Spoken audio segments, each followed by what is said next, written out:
It is with unparalleled excitement that I sit here today and tell the loyal CSGO fans of Australia something magnificent has happened. We have officially seen the forming of the third Australian super team. Now, what I will attempt to do in this video is both talk to you about the new super team that I believe is formed, and also, I guess, look at the parameters in which I believe old super teams have formed, and the reason why I can see similarities between those old teams and as what has just transpired in the most political Aussie shuffle I've ever seen. And I've been around a long time, as you can tell by the grey. So, without further ado, let's run through the first two Australian super teams and their parameters for actually forming in terms of what happened in the context. So, the first Australian super team, of course, Vox Eminor. Sponge, Sniper, Havoc, Top Gun, Azza. Right? The best 5 players at each of their positions at the time, apart from APOC, and we'll get to him in a second, but the best 5 players at all positions. Now, I will go through exactly how they came to be formed and exactly what parameters in terms of who fell out and who didn't convert and all that sort of stuff. So, at the very start of CSGO, obviously, you had the finality of the 1.6 and the CSS communities. Now, all around the world, you saw 1.6 and Source Pros. Some of them converted to CSGO, some of them didn't. A lot of them had big issues with the game at the time. It was a very underdeveloped game. There were a lot of bugs, a lot of problems, a lot of things that needed to be fixed. So a lot of those top tier pros that had come from at least a semi-polished version of the game, at least you'd say in Source. But in terms of 1.6, the purists, a lot of those guys just saw the mechanical flaws and went, not for me. So in Australia, this was particularly condemning because all of our best players, apart from a select few, as we'll get into in a second, were actually 1.6s. So at the time, at the finality of 1.6, you had players like Benor, Yaman, Destiny, Gaza, Ferg, Curandus, and Cram.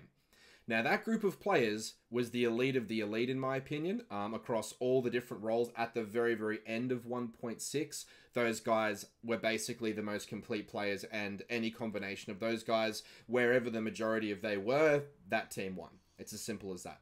So you had all of that group of players. Now, obviously, we know Yaman and Destiny came back, and obviously Ferg and Gaza have sort of had time in as players, but also Ferg as a coach. We're talking about converting and putting in big hours to grind the game. This group of players didn't do that at the very start of CSGO. Now, on the CSS side of things, the same thing happened. So you have Huck, Boomza, Demo Jr., Zoltan, Emag at the time, MoECQ at the time, and again, APOC. He was a top Source player, both codes. Played 1.6, obviously, and Source was in winning teams in both. So I'm just classing him as Source because he was in the last version of Vox Eminor that actually played Source and won at the very end. So he was part of that roster, so I'm going to consider him a Source player for this video, even though we all know APOC has a storied history in 1.6.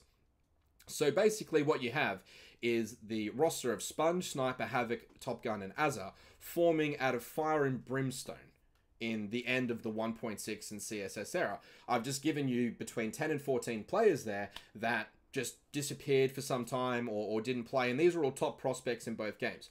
So it allowed the emergence of someone like a Sniper and a Sponge to come in where those roles may have been taken up by other players such as Benor, Gaza, Ferg, those sort of players, but at the time, the interest level wasn't there. So the formula for success for Vox Eminor was to have the best available IGL in the country, which was Sponge at the time. Remember, this is Vox Eminor. Sponge, very decent all-round player at the start of CSGO. Not only that, but known for his outstanding, I guess, buoyancy during games and keeping the guys motivated, which is a very important part of the game. Sponge will tell you about his own mechanical flaws and whatever he wants to go into. Chad pokes fun at himself all the time about this, but in this point in time, it has to be said that he was the best IGL in the country, both as a player and as a leader. You have then the best role player in the country at the time, Sniper. Fit every role, could throw every grenade, was willing to grind the game. At a very, very high level, understood what it took to win, had a winning mentality. So he was a form and function of what the actual engine room of that team was, and Sponge was definitely the emotional leader of the team. You had the best AWPer in the region at the time was Havoc, and it wasn't close. Best AWPer in CSS, and he converted very quickly and very well to CSGO, and obviously Havoc rose right the way through to Renegades before, issues both overseas, bit of homesickness, blah, blah, blah. That's Havoc's own story, but he was a very, very elite AWPer all the way through Vox Seminole, right into the Renegades era before he was eventually replaced by Yam. You had the best firepower talent, pound for pound in the country, which was Azza at the time. Remember, this isn't polished, well-rounded, IGL support Azza we see now. This is young, 2012 Azza, straight out the gates, was just a massive amount of multi-fragging and firepower. And then, of course, you had the most consistent player in the country, which was Top Gun. All round, just best, most versatile player in the country, wasn't close. So those are the parameters. You had the best IGL, the best role player, the best AWPer, the best firepower talent that could multi-frag, and the most consistent player in the region. You had all 5 of those, and the first super team was created, and obviously they went on to become Renegades, go overseas, blah, blah, blah.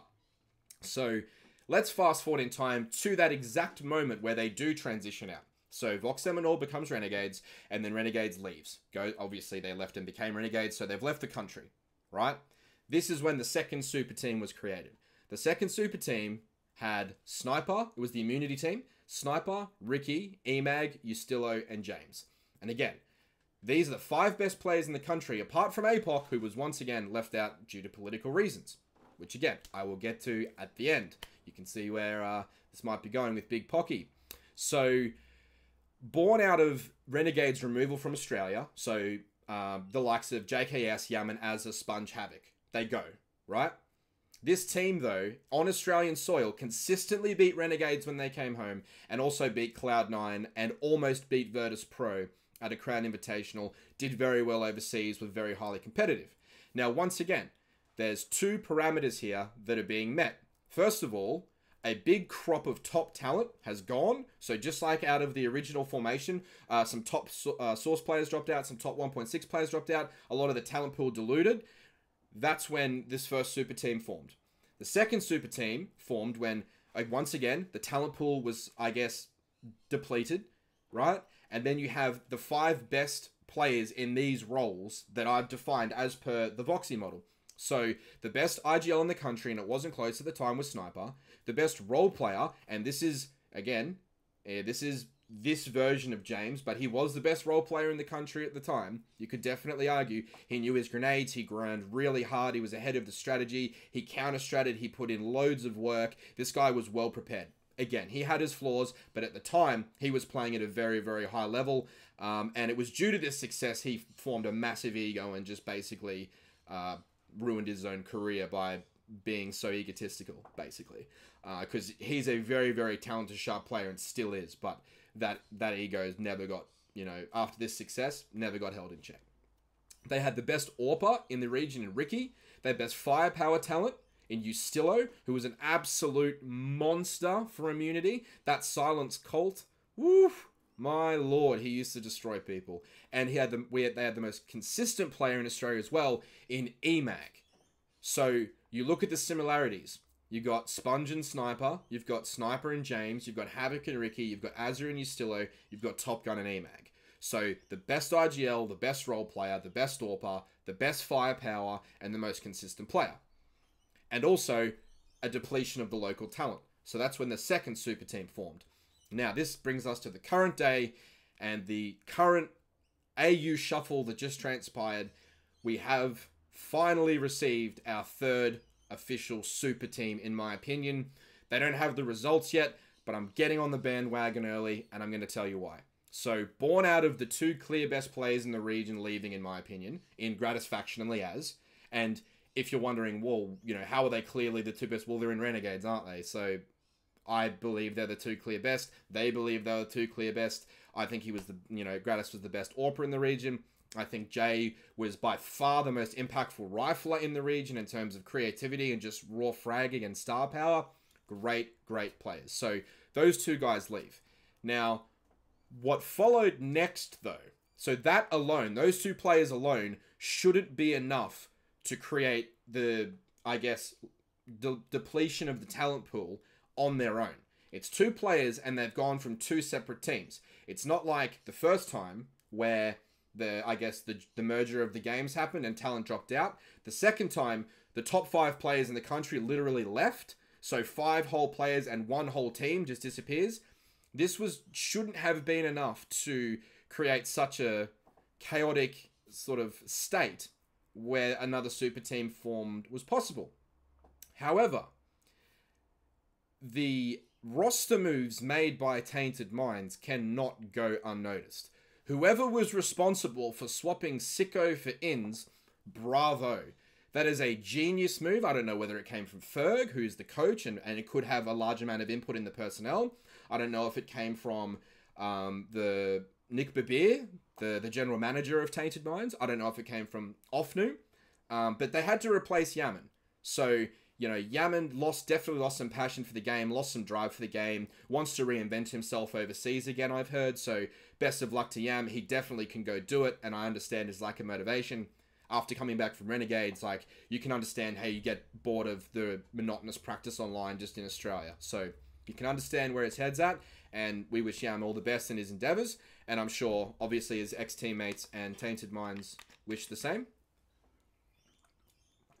But we're talking strictly about whoever was responsible for the roster move in switching Sicko and Inns. Because let me tell you right now, Sicko is, with Grat gone, I thought Sicko was already like 1A, 1B with Grat. I thought they cancelled each other out. They're both slightly different style, but at the same time, I thought they were playing at an equal level. Inns was not the best player in the country at his role, and not even close. Inns is a great player.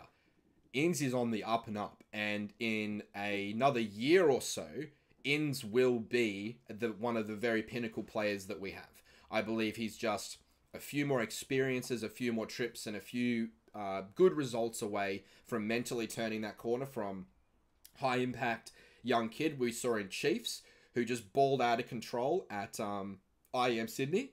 We saw his emergence there. As he's taken the steps forward, I think he's taken a few steps back, and that's fine. So I think Inns is still on the up and up, and I've got no beef with Inns, but if we're ranking the players in order in their role, he's maybe 4th or 5th best at the role he was playing in Tainted Minds, and Sicko was 1A or 1B, however you want to call it.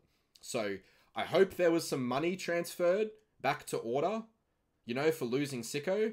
I don't know what prompted Order to let go of Sicko. Whether it was a player decision or a management decision but how you could justify letting go like the premium talent in that position in the region when your aspirations is to win tournaments. This is why I earlier referred to this as the most political AU shuffle of all time. And this is the chaotic factor that's the second part of why there was so much turmoil and this could happen. So the first thing was, I hope Order got some cash and like an NBA draft pick or something for the Switch, because Sicko's a far better player in his role. So that was number one. Number two, when Gratis left and when Sicko went to Tainted Minds, there's a guy named Infrequent on the board. Now, Infrequent, I don't know if anyone's been watching, but he has been balling out of control. If there was a 1C in that AWPA discussion, so it was like Grat and Sicko up there, if there was like a 2, like a 1.3, you know, whatever that is, that's Jesse. Infrequent was sitting right there. So for the two top teams to both lose their AWPAs, and for this guy to not be absorbed, it can only be political reasons. Sterling is not better than Infrequent at the moment. Like, Sterling's another guy who's coming through the ranks and a lot to learn and whatever. Jesse is a polished product that is proven commodity at the international level. From both an Order perspective and from a Greyhound perspective, I have no idea. Chiefs just stole that guy basically from the opportunity of playing for those two teams.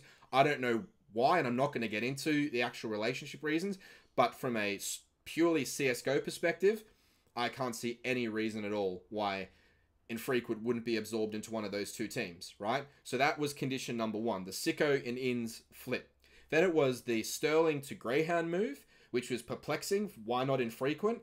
And also with the Inns move to Order, that was the perfect time to maybe make a second roster change, because I think Inns is an upgrade over some players in that team, but then bringing Infrequent in as the AWPer would have really bolstered that roster, but they missed out on that opportunity. Now Chiefs have Infrequent, and the third thing that really went unnoticed is the Tux move. Well, it didn't go unnoticed, but I think the ramifications of the move are largely unknown to the wider community, and I think it's a really important point to make.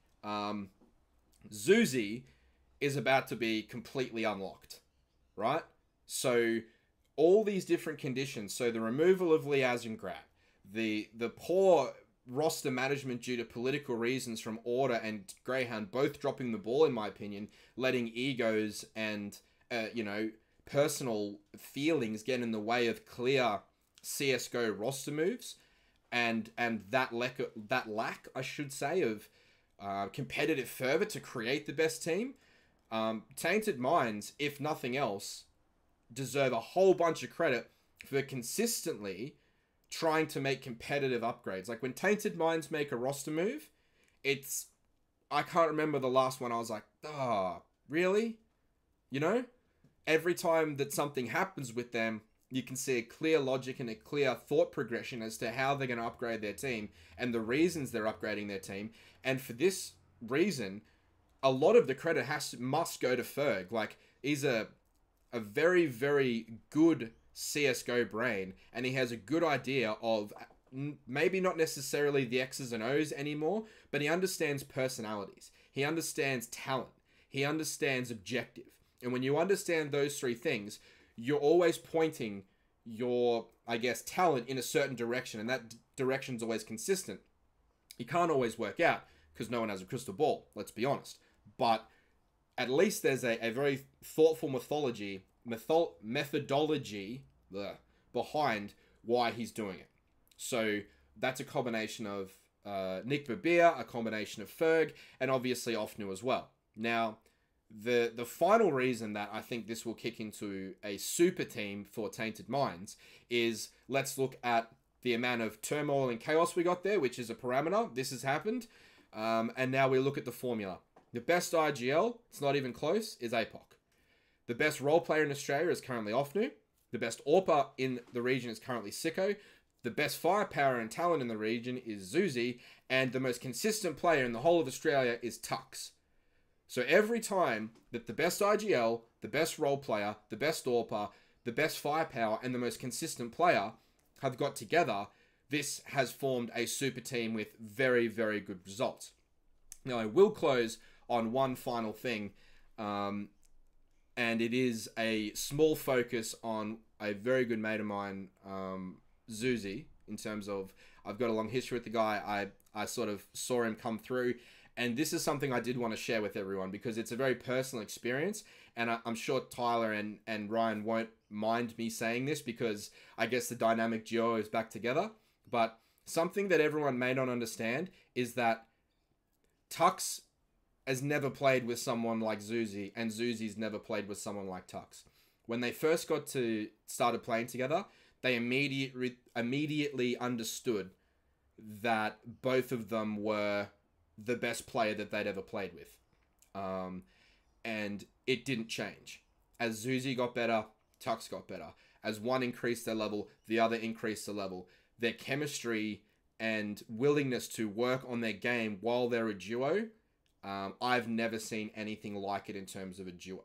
So everything that you know about Zuzi and him being a good player, it's about to go into overdrive because Tux and Zuzi have a chemistry that can't really be explained logically.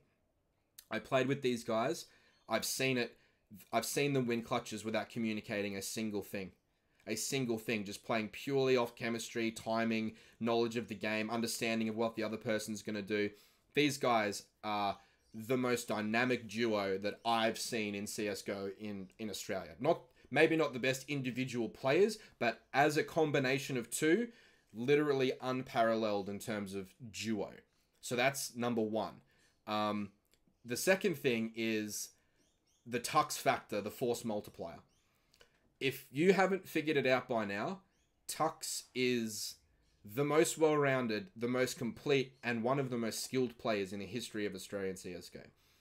The guy is only held back in terms of his pursuits to his career so far because of his VAC ban, and finally, that VAC ban is not going to hold him back from being in a true super team surrounded by players all of his level. So Tux is going to be a force multiplier with Zuzi, but also I think Tux is going to unlock another level of dedication and drive and sort of real, consistent gameplay and take that to another level. The last point I'll make about Zuzi, and we'll close it with this, is I just wanted to point out that over the course of the last month and a half sort of thing, Ryan's gone through a few good games. So let's have a look at the good games, the bad games, and the parameters for the bad games, as you can see down the bottom. And you'll very quickly see where I'm going with this and why I think the super team's about to form. So let's go with this. Now, let's start at the bottom of the screen. Tainted Minds versus Order. Obviously, Zuzi's on Tainted Minds. Tainted Minds versus Order, Chiefs. And then a spring of just, really solid performances across the board. So you're thinking to yourself, yeah, well, it just looks like he doesn't play that well against the good teams. It's like, okay, well, let's dig a little bit deeper, shall we? In this game, Sicko is the one dominating. Well, that's not a problem anymore, is it? He's on his team. Well, let's close that one down, shall we? Oh, and by the way, Liaz is gone too.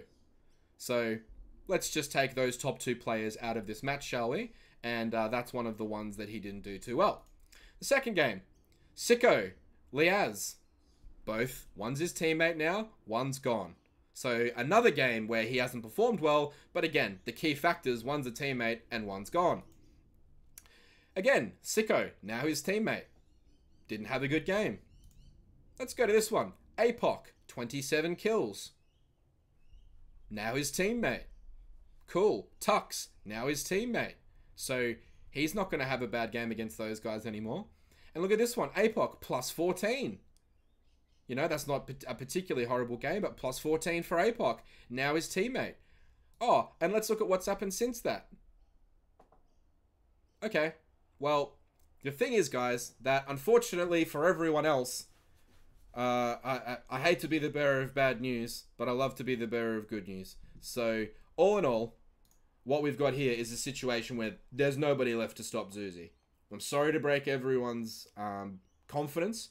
I'm sorry to be the bearer of bad news to Order and to Greyhound, but I just don't see any way that, these guys are going to be taken down unless the political issues come back and, bite the team chemistry or something. But this group will be highly motivated. They'll be highly skilled. They'll be, they've got excellent leadership, both from the organization and from Ferg.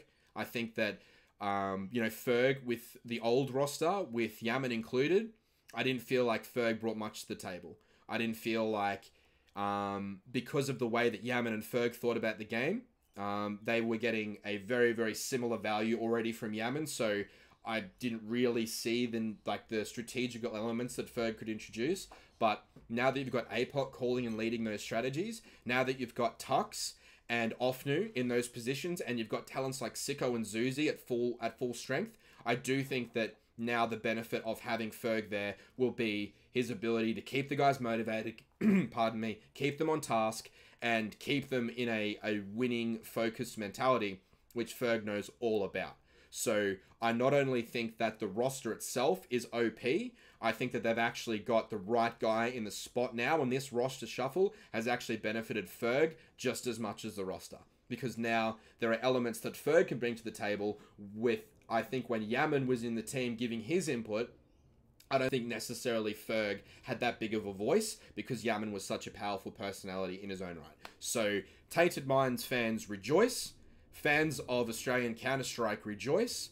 I think, according to what I believe is all the case, like I've put out here today, I believe we've seen the formation of the next Australian super team. I wish these guys nothing but the best. For everyone else, welcome to the wonderful world of pushing shit uphill. Because when I look at the roster and what these guys can do, I just don't see where the consistent wins are going to come from other teams. These guys are going to be a very, very good international team. They'll hopefully grow into the next, I guess, Australian candidate to get to a major from Australia. So fingers crossed that these guys, when they get there, can find a way to replace Tux in just those tournaments, like bring in a superstar international player even perhaps to get them over the line when Tux can't play those major and minors. But for everything else, I just think it's basically a wash until these guys decide that they've had enough of each other. So we could be in for a really cool 2019 with Tainted Minds actually building a dynasty, just like Voxy did in their first 18 months, just like Immunity did for their run, and I think it was 2016. They were great there into 2017, and I think now the third super team and era in Australian CS has formed. So thanks for watching, guys. I hope it was at least a bit insightful as to why I think this is such a big moment, and I'm looking forward to watching these guys just really be the best version of themselves, because that's what we want. We want the best players in the same teams, going overseas and fighting to make Australia proud. So for all that, I think that there's nothing holding these guys back. And yeah, we're in for a wild ride with these. GGWP Tainted Minds. Peace.